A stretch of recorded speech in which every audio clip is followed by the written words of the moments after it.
Messieurs les académiciens, nous allons donc ouvrir notre séance de ce mercredi 14 octobre 2020 qui est consacrée à la gestion des conflits au bloc opératoire.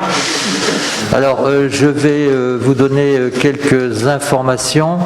La première, c'est qu'on a reçu 2 documents de la part de notre collègue, le professeur Jean-Marie Leminor de Strasbourg. Donc Dreyfus, une affaire alsacienne, c'est les éditions des dernières nouvelles,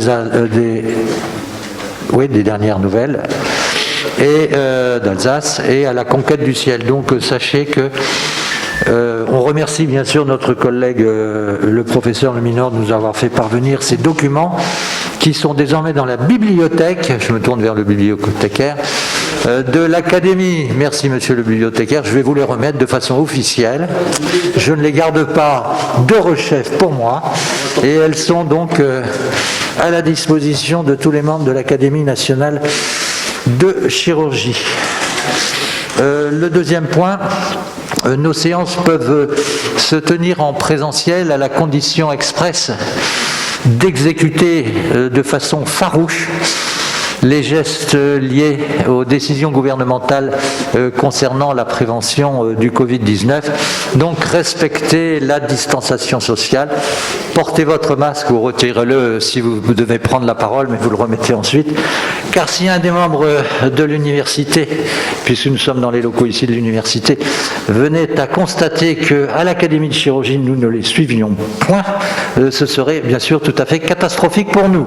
On est bien d'accord, monsieur le secrétaire général ? Voilà, autrement, on vient de tenir une séance de notre conseil d'administration et je voudrais ici officiellement remercier une nouvelle fois notre collègue et ami Gérard Pascal de nous avoir présenté la quintessence du travail qui lui avait été demandé par le bureau de l'Académie nationale de chirurgie en ce qui concerne la chirurgie essentielle, qui va être maintenant relayé par la fondation de l'Académie nationale de chirurgie, dont le président est ici et que vous connaissez tous. Voilà, malheureusement, une nouvelle triste pour terminer ces prolégomènes avant d'ouvrir la séance. On a appris le décès du professeur Louis-Étienne Gaillet, qui est survenu le 8 octobre 2020. Donc je vais vous demander de vous lever et de respecter quelques instants de silence à la mémoire de notre collègue qui était bien sûr membre de l'Académie nationale de chirurgie.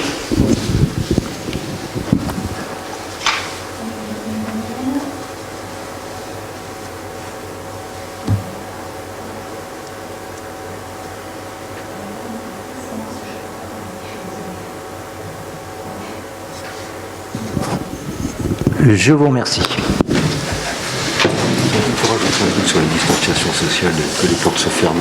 Alors voilà, monsieur le secrétaire perpétuel, vous aviez quelque chose d'important sur la distanciation. Non, je voudrais rappeler que, comme l'a dit le président, nous devons absolument respecter les recommandations gouvernementales. Ça veut dire que dans la présentation de nos différentes séances, il est bien précisé que la jauge étant fixée à 45, les portes de l'Académie sont fermées pour ne pas dépasser ce public, et que pour ceux qui sont en présentiel, ce dont on se réjouit, car on tient à maintenir des sessions en présentiel, il faut respecter vraiment la distanciation sociale entre nous. Sinon, on devra suspendre et on continuera en visio, et ce qui nous paraît bien dommage, mais on doit être vraiment très scrupuleux. Merci d'en remettre une petite couche, mais je crois que c'est quand même essentiel si on veut avoir le plaisir encore de se rencontrer, car les retransmissions en vidéo, c'est charmant, mais ça manque quand même un petit peu de cœur, si je puis dire. C'est pas de votre faute d'ailleurs, parce que c'est parfaitement retransmis. Je précise enfin pour ceux qui viennent pour la première fois, parce qu'il y a quelques orateurs ou oratrices, que l'ensemble de cette séance est enregistré et diffusé de façon libre sur YouTube. Voilà, c'est bien ça ? Voilà, mais maintenant je vais appeler Madame la professeure Ségolène Arzalier. Le résumé de la dernière séance. Ah, il faut faire le résumé de la dernière séance, excuse-moi. Voilà. Résumé de la dernière séance, excusez-moi, chère madame. C'est l'usage. Alors, c'est l'usage, oui. Si je t'ai oublié, excuse-moi. Vas-y. C'est une sensibilité particulièrement à cœur. Absolument. Oui, bon. Résumé. Donc résumé de la dernière séance qui était consacrée à la présentation du rapport de l'Académie nationale de chirurgie sur la robotique. L'introduction a été faite par Xavier Martin et je profite ici aussi, moi, de faire un remerciement, parce que je n'ai pas pu le faire. Je suis passé à la fin et on avait une séance très chargée, et remercier le président et le bureau pour m'avoir confié un travail dans ce rapport. Jocelyne Trocaz, qui est directrice de recherche du CNRS, qui est experte dans les gestes médicaux assistés par ordinateur, a présenté les concepts de la robotique. Elle nous a présenté l'historique de l'évolution de la robotique interventionnelle, le domaine des gestes médicaux assistés par ordinateur, en rappelant des concepts fondamentaux. Qu'est-ce que c'est qu'un robot, la classification selon leur degré d'autonomie. Elle nous a énuméré les avantages attendus des robots chirurgicaux ainsi que les contraintes associées. Un focus important a été fait autour de l'imagerie, des différentes technologies de recalage de l'image permettant la réalisation du planning préopératoire et son utilisation en temps réel pour accomplir les nouvelles procédures. L'accumulation des données traitées par l'intelligence artificielle permet la réalisation de modélisation, une des sources modernes pour la formation. Jocelyne Trocaz a évoqué les perspectives de la robotique interventionnelle, notamment la miniaturisation et la possibilité de micro-robots à usage unique. Elle insiste sur la nécessité de coopération des médecins, des scientifiques et des ingénieurs pour mener à bien ces travaux. Ah, je ne peux pas passer.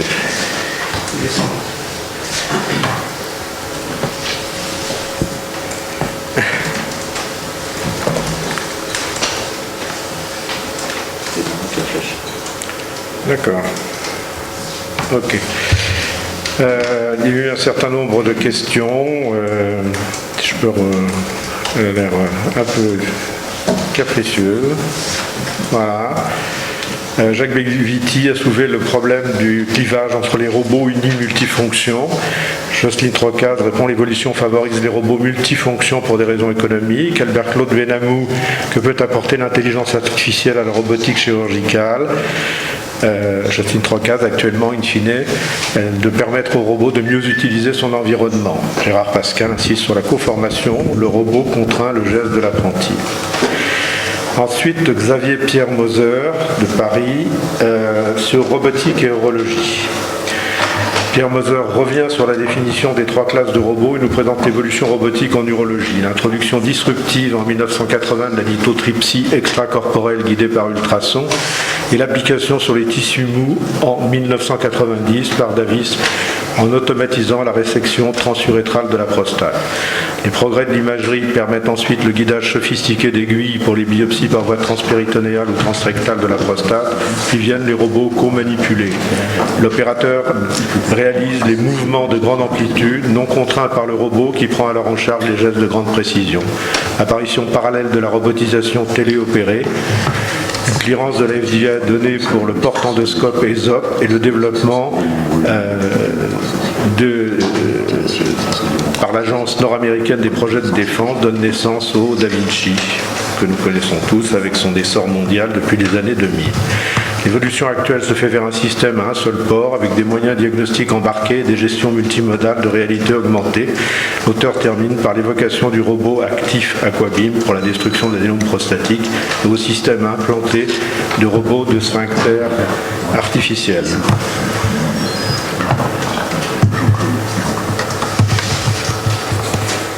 Question, Richard Villet précise qu'il n'y a pas d'essai contrôlé prouvant la supériorité du Da Vinci ou de la robotique.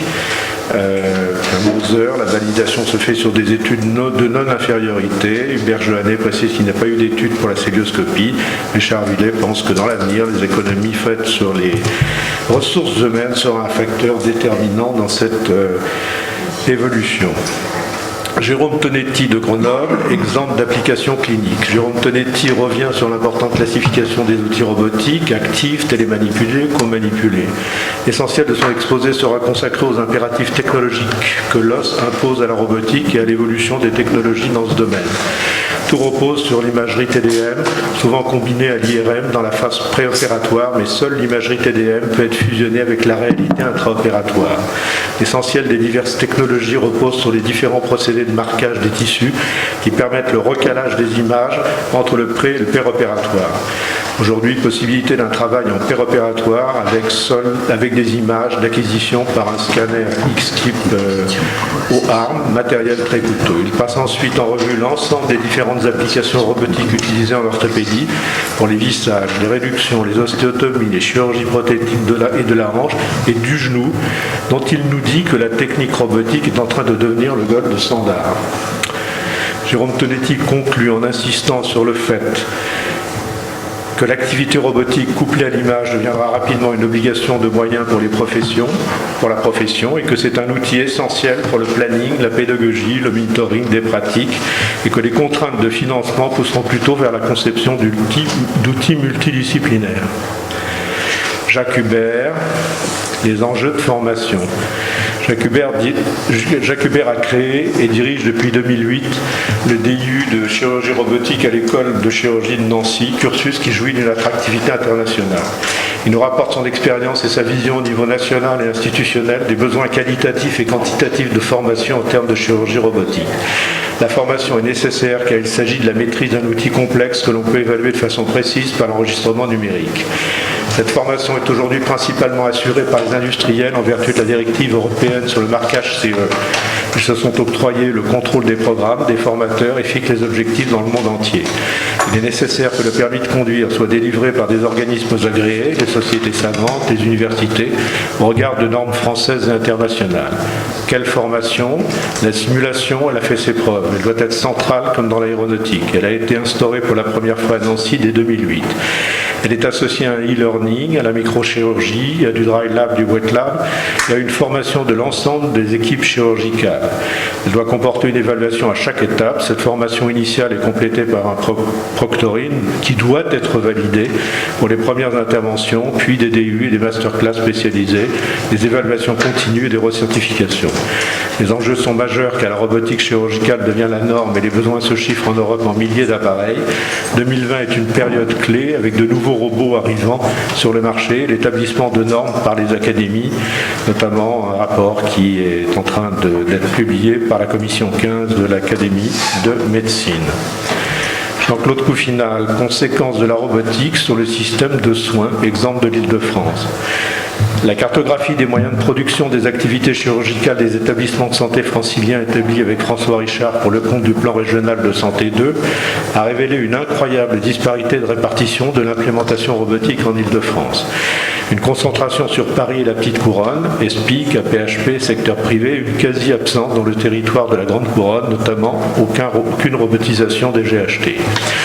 Une mission a été entreprise dans le cadre de l'ARS et un rapport a été remis en juin 2019. Nous y rapportons les conséquences observées en termes de pertinence des soins et de démocratie sanitaire en utilisant la prostatectomie radicale pour cancer comme acte traceur.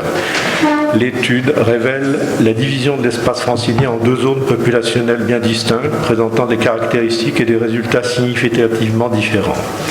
Une zone centrale, zone 1, comprenant Paris, le 92, le 94 et le 78, avec une densité robotique élevée, un robot pour 230 000 habitants, avec un taux élevé de pratiques mini-invasives et une DMS basse, et une zone 2 périphérique, comprenant le 77, le 91, le 93 et le 95, sans accès robotique, un robot pour 2 700 000 habitants, un recours important à la chirurgie ouverte, 33%, et une DMS supérieure de 2,2 jours par rapport à la zone 1. Ces moins bons résultats s'observent sur des territoires touchés par la précarité à forte croissance démographique, concernant une population de 6 millions d'habitants.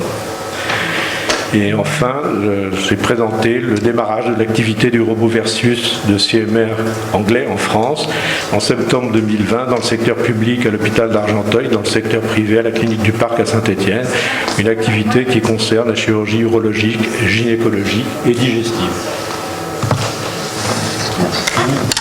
Merci Jean-Claude, et encore excuse-moi d'avoir oublié, j'en profite pour dire qu'effectivement tu avais été chargé de manager un tout petit peu cette affaire, et là aussi c'est un des dossiers chers à l'Académie nationale de chirurgie que tu as su porter jusqu'au bout, là encore. C'est toujours agréable de voir que les dossiers qu'on confie trouvent une issue tout à fait favorable, et sois-en infiniment remercié. Y a-t-il des observations à faire? Pas d'observation, donc je soumets au vote la présentation qui a été faite par Jean-Claude concernant notre dernière séance. Pas d'observation particulière, donc c'est définitivement validé. Merci Monsieur le Secrétaire Général, merci Jean-Claude.